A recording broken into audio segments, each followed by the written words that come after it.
The fragrance of selfless love that has drawn the world into one family. The truth of an eternal message that has been revealed through every act and word. The fulfillment in service that has been taught by relentless sacrifice. The Lord's own life is indeed His message.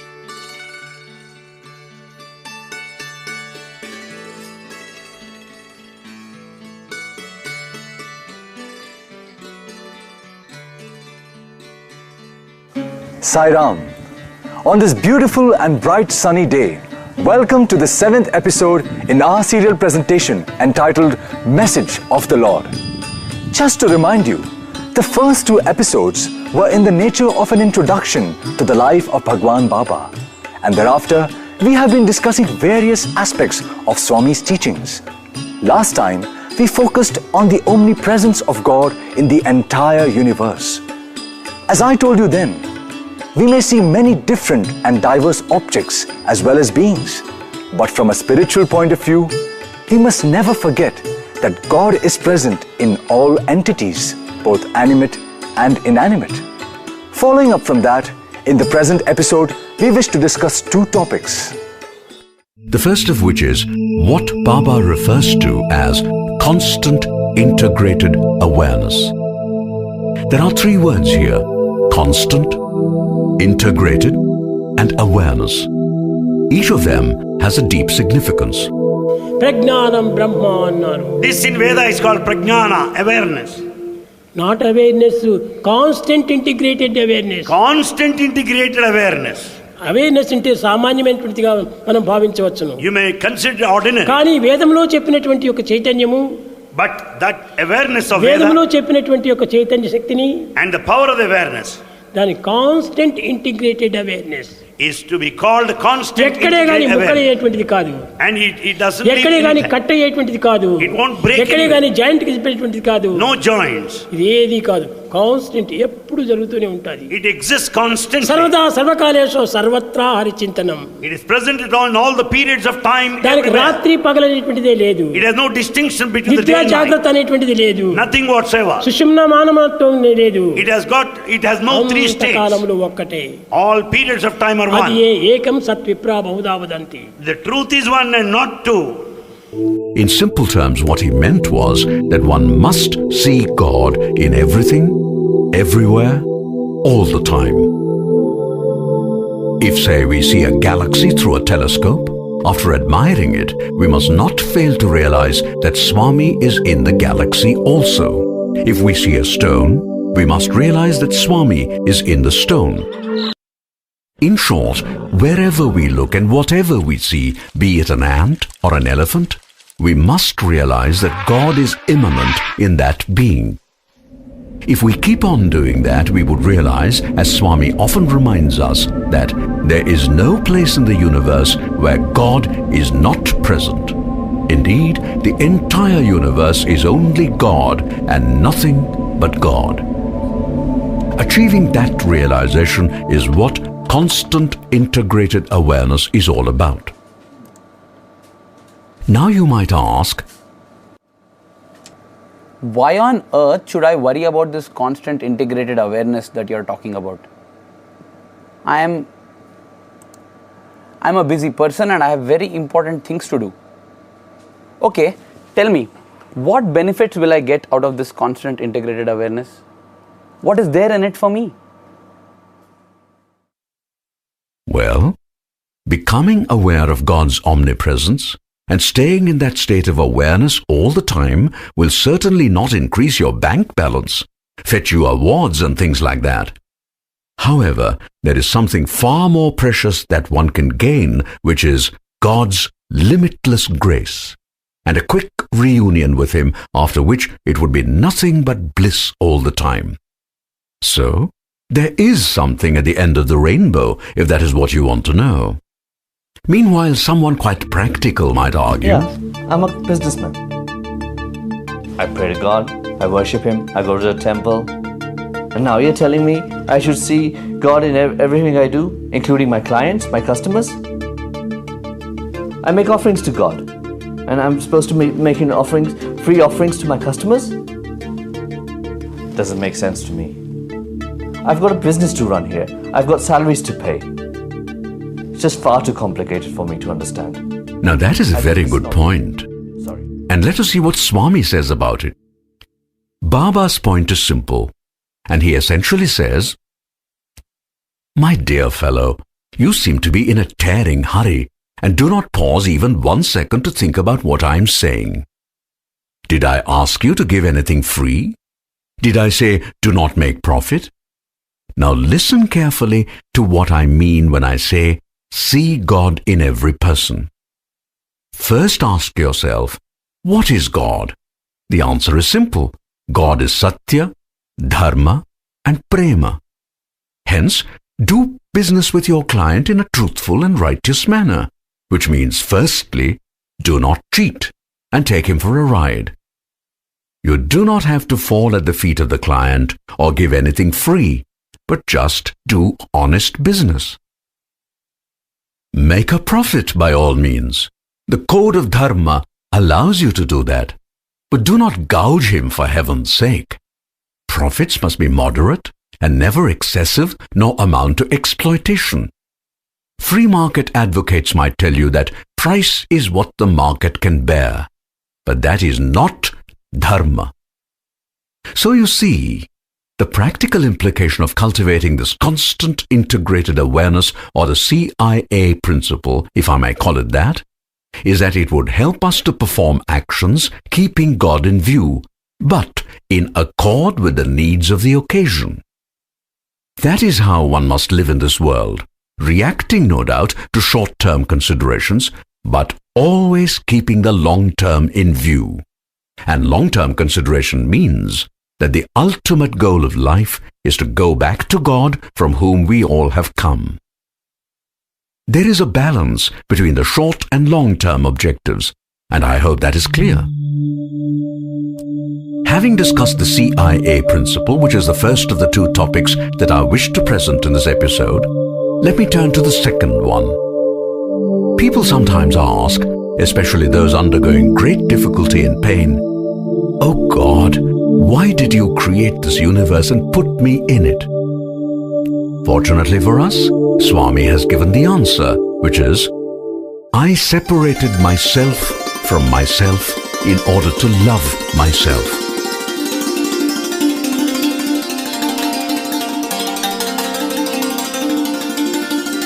Basically, Swami is saying that he created this universe and filled it with diversity that included both inanimate entities and animate beings, including humans.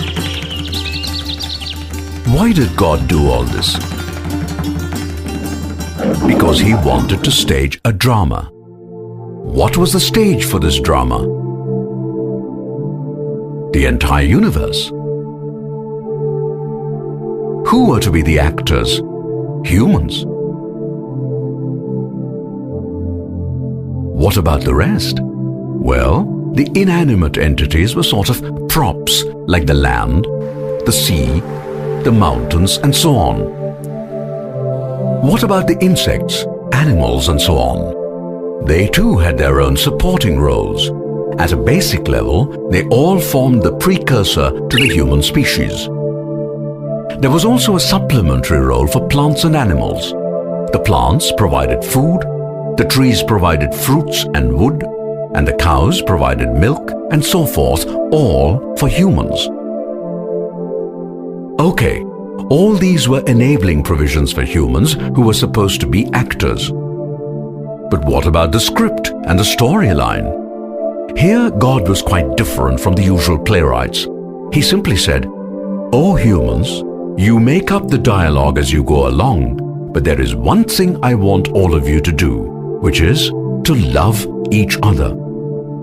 Maybe you now understand what Swami meant by saying, I separated myself from myself in order to love myself. That essentially meant I, the abstract and formless God, projected myself onto a lower plane made up of space and time, allowing diversity to manifest.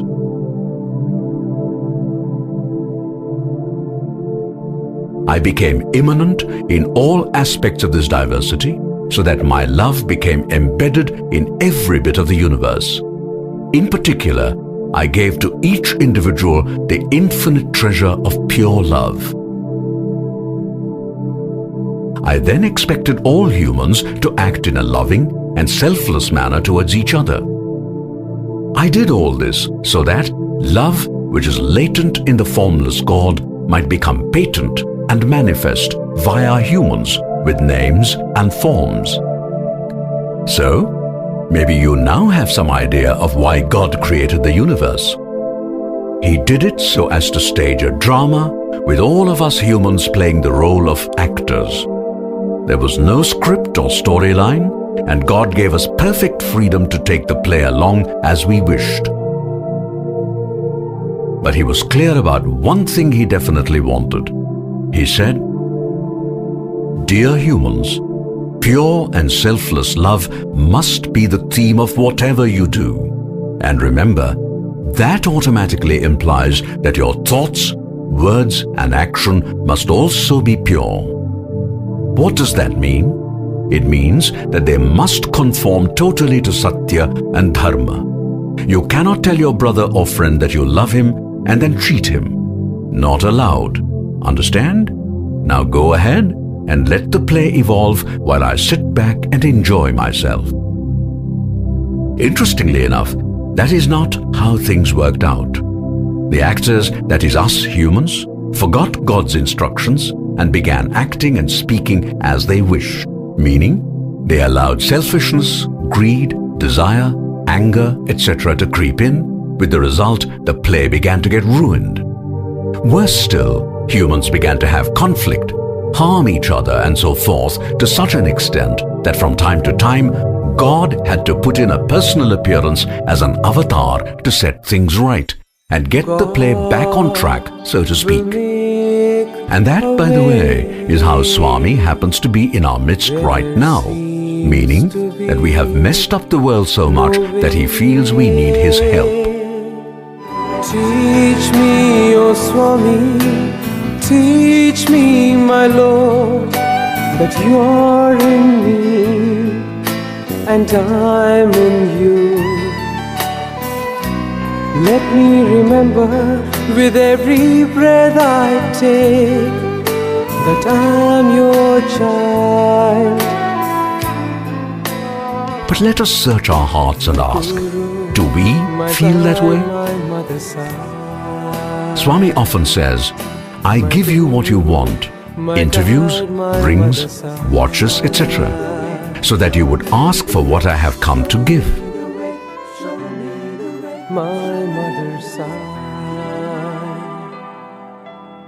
However, we hardly ever do that. And by the way, what is that Swami is so anxious to give us but we are not too keen to receive? Atma Vidya, or knowledge of the Atma. This teleserial is an attempt to offer in a simple manner the ABC of Atma Vidya. Why is this Atma Vidya so important? Why is Swami so keen about giving this to us? We have called attention to this earlier, but maybe it is worth repeating what has been mentioned before. Swami says, yourself. ప్రాపంచికమైనటువంటి దేహ సంబంధమైన ప్రేమలంతా కూడాను దేహంతో ఆడుతూ పాడుతూ కూడుతూ ఉంటాయి. But we think of the body relationship. అది మీకు ఆనందం అని భావిస్తుంటారు. We consider it blissful. అది ఎప్పటికీ ఆనందం కాదు. But it's not permanent. ఏనాటికైనా శాశ్వతం కాదు. It's never permanent any time. yes, my dear fellow, all that you can get from this world would be pleasure and pain in cycles. You want lasting happiness? That is called Ananda or bliss. Do you know the way to get it? Atma Vidya is the way to get it. ఈ లోకంలో మనం చదివేటువంటి చదువులు All the knowledge of this world. ఎన్నేళ్ళు పిఏలు pass అయ్యి వచ్చి పేరుగాచిన పెద్దవారులైనా One might be scholars with all MA and BA degrees. సంపద పరుల నుండి సంధాన పరులైనా One may be rich enough. పుడమికీర్తిని కన్న పుణ్యులైనా They may be charitable. ఆయురారోగ్యములు అనవరతం ఉండి with all the laws పరిపూర్ణ span వల్లకు of life and వారైనా strength. They may be, సతతము జపములు తపములు చేయొచ్చు సాధనకు సాధులైనా they may be strong ones with all the muscle strength and health. సరిరాదు They may be men of penance నిజ and Vedic భక్తులకైనా chanting, but none can equal a devotee. ఇవన్నీ బయట సంపాదించేటువంటి చదువులే. All that we get from the outer world అయితే ఇవి only. కూడా మనకు ఉండాల్సిందే. Of course, it's also necessary. లౌకిక విద్యలంతా కూడాను లౌకిక జీవితాన్ని సంపాదిస్తుంది. The secular knowledge is to carry our living. ఆత్మజ్ఞానము ఆత్మతత్వాన్ని బోధిస్తుంది. The knowledge of the self speaks of the self, symbolizes it. కనుక ఇట్లాంటి జ్ఞానం చదివితే మనం ప్రయోజనం లేదు. Therefore, the physical knowledge is useless. కానీ చదువులు Knowing that we are too lazy to seek Atma Vidya, Swami teaches the same lesson in another way, which is most beautiful. Wonder what that is? Here it is. भजन बिना सुख शांति नहीं, भजन बिना सुख शांति नहीं, हरि भजन बिना सुख शांति नहीं, साई भजन बिना सुख शांति नहीं, हरि नाम बिना आनंद नहीं, साई नाम बिना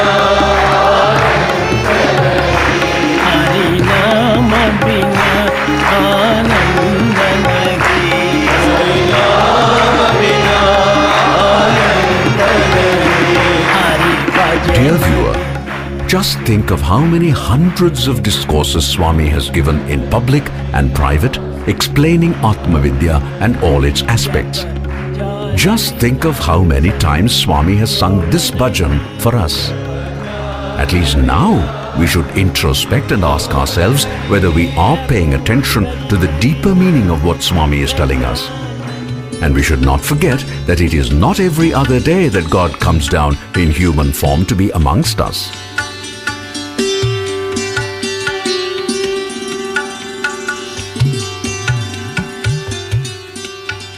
The times we are living in are truly out of the ordinary.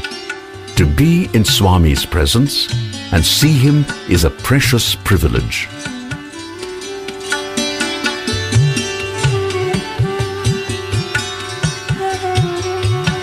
విద్యార్థులారా, Students, To have the opportunity to listen to his discourse is a sure sign of his grace. To serve him is a blessing that simply must not be missed. And remember, service to man is service to God.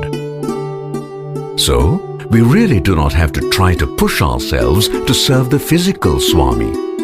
Once we realize this broader aspect of service to God, then it becomes much easier to think of God, to serve God, and to please Him in various ways. The bottom line is simply this: every human being is an embodied soul. Unknown to itself, this soul is engaged in a journey towards God. In the early stages, the individual is unaware of this and wanders somewhat aimlessly, largely trying to find happiness in this world. Naturally, this leads to all sorts of ups and downs. Slowly, over many births, the individual begins to wake up, spiritually that is. Still, from time to time, the individual continues to lose his way, as a result of which the graph of the spiritual evolution goes up and down, rather like the stock market value. Eventually, there is a transition, after which the individual becomes a real pilgrim in quest of God. And when the individual gets close enough to God, the Lord, out of compassion, extends his hand and pulls over the devotee. The goal is finally reached, and it is bliss thereafter. Maybe we can now think in terms of a take-home lesson. I would say the lesson is: birth as a human puts the individual on the long road to achieving full awareness, which Swami refers to as constant integrated awareness. In that state, one may physically see diversity around, but always tunes to the God immanent within. Once one learns to see God in everything, everywhere, all the time, life becomes very different. It becomes one endless communion with God in a variety of ways, all of which fill the person with bliss or ananda. That, more or less, is the end of the road, barring the shedding of the mortal coil. I think it has been a heavy meal today with a lot of things to ponder about. So maybe we can take a break for now and meet again tomorrow to discuss and resume further. Meanwhile, I do hope you're enjoying the series and also find it useful. Thank you for being with us and meet us again tomorrow for the next episode. Jai Sai Ram.